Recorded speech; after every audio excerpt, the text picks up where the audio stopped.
உரிமை களம் பார்வையாளர்கள் அனைவருக்கும் வணக்கம். இன்னைக்கான அரசியல் களத்துல எது சம்பந்தமாக விவாதிக்க போறோம் அப்படின்னா, இப்ப நம்ம பேச போற கண்டென்ட்டுக்கு இந்த ப்ராப்பர்ட்டி இருந்தாதான் கரெக்டா இருக்கும். எப்படி எதுக்காகனா, அப்படியே நம்ம முதலமைச்சர் அவர்கள் அறிவாலயத்திலிருந்து வெளியே வந்தார் இல்லையா, வந்து அப்படியே கார்ல ஏற போறப்ப அப்படின்றார்ல, கொலை மாசு. அதை பார்த்தா அப்படியே இந்த வைப்ரேஷனை என்னால கண்ட்ரோல் பண்ணவே முடியல. நான் நிறைய பேக்ரவுண்ட் மியூசிக்கை போட்டு வெறும் அப்படியே ரீல்ஸா போட்டு தள்ளிக்கிருக்கேன். கொலை மாஸ் பண்ணிட்டாரு நம்ம முதலமைச்சர். ஆமா, சோ அதனால இன்னைக்கான காணொலியில நம்ம அதை பத்தி தான் பார்க்க போறோம் அப்படின்னு நீங்க நினைப்பீங்க. நமக்கு 1008 வேலை இருக்குது. பட்டியல் சமுதாய மக்கள் நம்ம தமிழ்நாட்டுல பாதுகாப்பற்ற சூழலில் வாழ்ந்து கொண்டிருக்கின்றார்களோ என்ற அச்சம் எழும்புகின்றது. ஆனா அது சம்பந்தமா நம்ம விவாதிக்க போறோம்.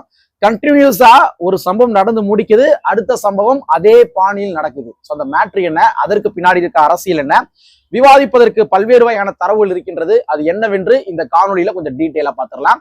நண்பர் அனைவருக்கும் இளம்பெருவழுதியின் இனிய வணக்கம். நாங்க இப்ப நிமிர்ந்து பார்த்துட்டோம். இனி ஜென்மத்துக்கும் எங்களால குனிய முடியாது. அதனால நாங்க சண்டை போட போறோம். பட்டியல் சமுதாய மக்கள் நம்ம தமிழ்நாட்டுல ஒரு பாதுகாப்பற்ற சூழலில் வாழ்ந்து கொண்டிருக்கின்றார்களோ ஒரு அச்சம் எழும்புகின்றது. இது எதற்காக பதிவு பண்ணேன் அப்படின்னா, உங்களுக்கு தெரிஞ்ச விஷயம்தான்.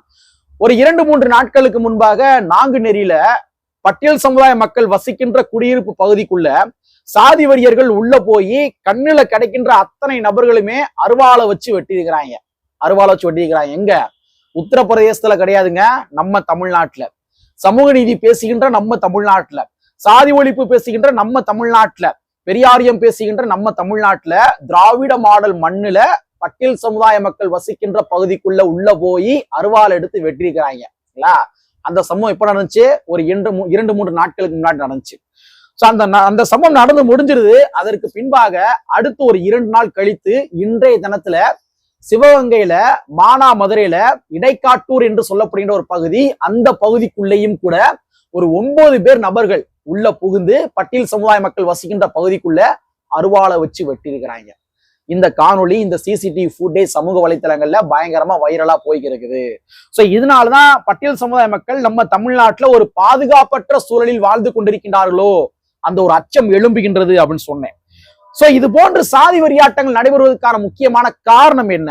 திராவிட முன்னேற்ற கழகத்தினுடைய அரசாங்கத்தினுடைய நிர்வாக தோல்வி. நான் பகிரங்கமா பதிவு பண்றேன். திராவிட முன்னேற்ற கழகத்தினுடைய அரசாங்கத்தினுடைய நிர்வாக தோல்வி. எதற்காக நிர்வாக தோல்வி அந்த வார்த்தையை எதற்காக சொல்றேன் அப்படின்னா, சமூக வலைத்தளங்கள்ல இந்த சம்பவம் சம்பந்தமாக ஒரு இருவேறு கருத்துக்கள் பகிரப்பட்டு கொண்டிருக்கின்றது. ஒண்ணு என்ன அப்படின்னா, போதை பழக்க வழக்கங்களின் மூலமாக உள்ள பூந்து வெட்டிட்டாங்க அப்படின்னு சொல்லி ஒரு தரப்பு சொல்றாங்க. இன்னொரு தரப்பு என்ன போட்டாங்கன்னா, இல்லங்க இது சாதி வெறியாட்டங்கள் அப்படின்னு சொல்றாங்க. சோ போதை பழக்க வழக்கத்தினால இவங்க செஞ்சிருந்தாலும் கூட, சாதி வெறியாட்டங்கள் மூலமாக செஞ்சிருந்தாலும் கூட, இந்த 2 காரணங்கள் இருந்த போதிலும் கூட இது முழுக்க திராவிட முன்னேற்ற கழகத்தினுடைய நிர்வாகத்தினுடைய தோல்வி. ஏன்னா அவங்கதான் ஆட்சியில் இருக்கிறாங்க, அவங்களதான் சொல்லி ஆகணும். போதை பொருள் பழக்க வழக்கத்தின் மூலமாக தான் இந்த மாதிரி உள்ள பூந்து செஞ்சுட்டாங்க அப்படின்னா, போதை பொருட்களை கண்ட்ரோல் பண்ண வேண்டிய கடமை யாருடைய கடமை? திராவிட முன்னேற்ற கழகத்தினுடைய அரசாங்கத்தினுடைய கடமை அல்லவா? தேர்தலுக்கு ஆட்சிக்கு வருவதற்கு முன்பாக தேர்தல் வாக்குறுதியாக திராவிட முன்னேற்ற கழகம் என்ன சொன்னாங்க? மதுக்கடைகளை நாங்கள் குறைப்போம்னு சொன்னாங்க. குறைச்சாங்களா? குறைக்கவில்லை. எங்கொன்று இங்கொன்றுமா ஒரு சில கடைகளை குறைச்சு வச்சுட்டு மணமகிழ் மன்றம் அப்படின்ற பேர்ல நிறைய பார்களை திறந்து விட்டுருக்காங்க. எங்க வீட்டு பக்கம் எல்லாம் பார்த்தோம்னா கிட்டத்தட்ட அந்த சுத்து வட்டார பகுதியில மிஞ்சி போனா ஒரு 200 மீட்டர் தூரத்துக்குள்ளேயே 7 பார் இருக்குது. அப்ப திராவிட முன்னேற்ற கழகத்தினுடைய அரசாங்கம் போதை கலாச்சாரத்தை கண்ட்ரோல் செய்ய இயலவில்லை. சோ இந்த பிரச்சனை என்பது திராவிட முன்னேற்ற கழகத்தினுடைய நிர்வாகத்தினுடைய தோல்வி. 2வது, எனக்கு இதுல ஒரு மாற்று கருத்து இருக்குங்க.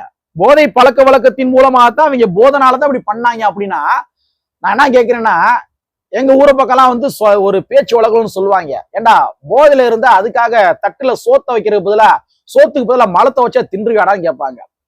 நீ சரக்கு அடிக்கிறப்ப ஊருகா சைடு வச்சிருப்ப தெரியுமா, அந்த ஊர்வாய்க்கு பதில பக்கத்துல மலத்தை வச்சா மலத்தை எடுத்து நக்கீரியான்னு கேட்பாங்க. அப்ப போதையில் இருந்தாலும் கூட சோறு எது மலம் எது அப்படின்ற ஒண்ணு தெளிவா தெரியுதுல. அப்ப நீ என்ன பண்ற, போதையை போட்டு அவன் பர்டிகுலரா கரெக்டா பட்டியல் சமுதாய மக்கள் வசிக்கின்ற பகுதிக்கு உள்ள போய் எப்படி வெட்டுவான், எப்படி செலக்டிவா வெட்டுவான். அப்ப இதெல்லாம் போதை நாள்லாம் கிடையாது, இவன் வேணுங்கதான் வெட்டுறீங்க அப்படின்ற மாதிரி தான் பார்க்க முடிகின்றது. சரிங்களா? சோ இது ஒரு பக்கம். சோ நம்மளை பொறுத்த வரைக்கும் போதை பழக்க வழக்கமாக இருந்தாலும் கூட இது திராவிட முன்னேற்ற கழகத்தினுடைய நிர்வாகத்தினுடைய தோல்வி, நம்ம அவ்வாறுதான் புரிந்து கொள்ள முடிகின்றது. இரண்டாவது, இது சாதி வெறியாட்டமாக இருந்தாலும் கூட இதுவும் கூட திராவிட முன்னேற்ற கழகத்தினுடைய அரசாங்கத்தினுடைய தோல்வி என்றுதான் நான் கூறுவேன். ஒண்ணும் கிடையாதுங்க. திமுக அரசாங்கத்தினுடைய கொள்கை கோட்பாடுகள் எது? பெரியாரிய கொள்கை கோட்பாடுகள். பெரியார் எதை கடைபிடிச்சாரு? சாதி ஒழிப்பை கடைபிடித்தார்.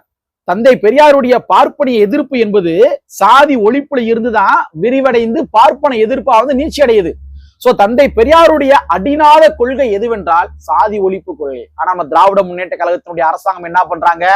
சாதி சார்ந்த மாநாடுகள்ல போய் கலந்துக்கிறாங்க, ரெட்டியார் மாநாடுல கலந்துக்கிறாங்க, செட்டியார் மாநாடுல கலந்துக்கிறாங்க, இசை வேளாளர் சங்க மாநாடுல கலந்துக்கிறாங்க. இன்னும் ஒரு படி மேல போய் சாதி பெயரை பாலத்துக்கு சூட்டுறாங்க.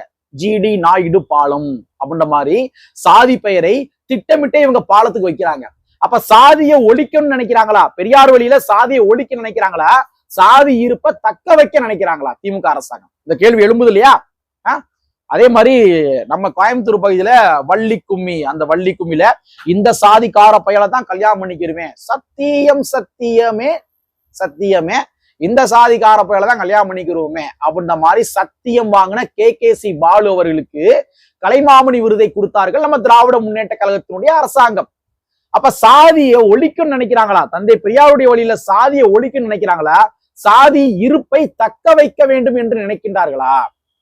அப்ப இது போன்று சாதி வெறியாட்டங்கள் நிகழ்கின்றது என்றால் இது திராவிட முன்னேற்ற கழகத்தினுடைய தோல்வி. ஏன்னா சாதி அவங்களே திட்டமிட்டு இருக்க வைக்கிறாங்க, திட்டமிட்டை ஊக்குவிக்கிறாங்க. அப்ப இந்த மாதிரி போதை கலாச்சாரமாக இருந்தாலும் சரி, இல்ல சாதிதான் முக்கியமான காரணமாக இருந்தாலும் சரி, இரண்டிற்குமே திராவிட முன்னேற்ற கழகத்தினுடைய நிர்வாக தோல்விதான் காரணம் அப்படின்றத நான் பகிரங்கமா பதிவு பண்றேன்.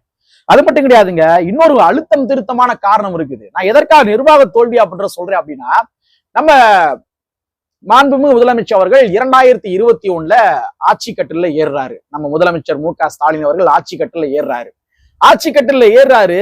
ஏறியதற்கு பின்பாக விடுதலை சிறுத்தைகள் கட்சியுடைய நிறுவனர் அண்ணன் திருமாவளவன் அவர்கள் என்ன பண்றாருன்னா, முதலமைச்சர் அவர்கள்ட்ட ஒரு டிமாண்ட் வைக்கிறாரு, கோரிக்கை வைக்கிறாரு. அதாவது சாதி பிரச்சனைகளை முன்கூட்டியே கண்டறிவதற்கு சிறப்பு நுண்ணறிவு பிரிவை உருவாக்க வேண்டும். நல்லா தெரிஞ்சுங்க, சிறப்பு நுண்ணறிவு பிரிவு. அதாவது சாதி பிரச்சனை எங்க நடக்கும், அந்த ஏரியா எப்படிப்பட்ட ஒரு சென்சிட்டிவான ஏரியா, அதுல யார் யாருக்கு பிரச்சனை இருக்குது, என்ன பிரச்சனை இருக்குது, அந்த பிரச்சனையுடைய சாராம்சம் என்ன, அந்த பிரச்சனை நம்ம எப்படி முன்கூட்டியே கண்டறிக்கலாம், இவன் மேல எப்படி ஒரு விஞ்சன்ஸோட இருக்கான், இவன் மேல எப்படி விஞ்சன்ஸா இருக்கான். சோ இந்த மாதிரி சாதி பிரச்சனைகளை முன்கூட்டியே கண்டறிந்து அதனை தடுப்பதற்கு ஒரு சிறப்பு நுண்ணறிவு பிரிவை உருவாக்க வேண்டும் என்று விடுதலை சிறுத்தைகள் கட்சியுடைய நிறுவனர் அண்ணன் திருமாவளவன் அவர்கள் கடந்த 2021 ஒரு கோரிக்கை வச்சார். யாருக்கு? நம்ம முதலமைச்சர் அவர்களுக்கு. ஆனா 4.25 வருஷம் ஆகி போச்சுங்க, இன்னமும் கூட அந்த கோரிக்கையை நிறைவேற்றவில்லை. இது ஆக்கப்பூர்வமான கோரிக்கை தானே, இதுல எதுவும் தவறு இருக்கின்றதா? முன்கூட்டியே சாதி பிரச்சனை கண்டறிவதற்கு சிறப்பு நுண்ணறிவு பிரிவை அமையுங்கள் என்று சொன்னது என்பது சரியான கோரிக்கையா தவறான கோரிக்கையா? அப்ப இந்த கோரிக்கையை நிறைவேற்றுவதற்கு திராவிட முன்னேற்ற கழகத்திற்கு என்ன தயக்கம், ஏன் தயங்குகின்றார்கள்? அப்ப இது திராவிட முன்னேற்ற கழகத்தினுடைய நிர்வாக தோல்வி அப்படின்றத நான் சொல்லுவேன். இன்னொரு முக்கியமான விஷயம் சொல்லவா? அதாவது விழிக்கண் மற்றும் கண்காணிப்பு குழுன்னு ஒரு குழு இருக்குது. எத்தனை பேத்துக்கு இது தெரியுன்றது தெரியல. வாய்ப்பு இருக்கும் தோழர்கள் கிராக்ல போய் விழிக்கண் மற்றும் கண்காணிப்பு குழு எத்தனை மாதத்திற்கு ஒரு முறை நடைபெறும், எப்ப ஒழுங்குல நடைபெற்று இருக்கின்றது அப்படின்றத போட்டு தேடி பாருங்க, உங்களுக்கு தரவுகள் கிடைக்கும். நான் இருந்தால் நான் சொல்லிடுறேன். விழிக்கண் மற்றும் கண்காணிப்பு குழு ஒரு குழு இருக்குங்க. இந்த குழுவுடைய நோக்கம் என்னன்னா, இந்த குழு யாருக்காக அமைக்கப்பட்ட குழு அப்படின்னா, பட்டியல் சமுதாய மக்களுடைய பிரச்சனைகளை அலசி ஆராய்ந்து அதற்கு தீர்வுகள் எட்டுவதற்காக உருவாக்கப்பட்ட குழு தான் இந்த விழிக்கண் மற்றும் கண்காணிப்பு குழு. இந்த குழுவுடைய தலைவர் யாருன்னு பார்த்தோம்னா நம்ம மாண்புமிகு முதலமைச்சர் அவர்கள். இந்த குழுவை எத்தனை நாட்களுக்கு ஒரு முறை கூட்ட வேண்டும் என்றால் 6 மாதத்திற்கு ஒரு முறை இந்த குழுவை கூட்ட வேண்டும். சோ 2021 2026 வரைக்கும் கிட்டத்தட்ட இந்த 5 வருஷத்துல இந்த குழு 10 முறை கூட்டப்பட்டு இருக்க வேண்டும். ஆனா 2021 இவங்க ஆட்சிக்கு வந்ததுக்கு பின்பாக ஒரு முறை கூட்டினாங்க. அடுத்து 2022 கூட்டல, 2023 கூட்டல, 2024 கூட்டல, 2025 தான் ஒரு முறை கூட்டினாங்க. அப்ப பட்டியல் சமுதாய மக்களுடைய பிரச்சனைகளை பேசுவதற்காக இருக்கின்ற ஒரு குழு, விழிக்கப்பட்டு கண்காணிப்பு குழு, அந்த குழுவையே நீங்க கூட்டல அப்படின்னா இது போன்ற சாதி பிரச்சனைகளை எப்படி நீங்க கண்ட்ரோல் பண்ணுவீங்க? எப்படி கண்ட்ரோல் பண்ணுவீங்க?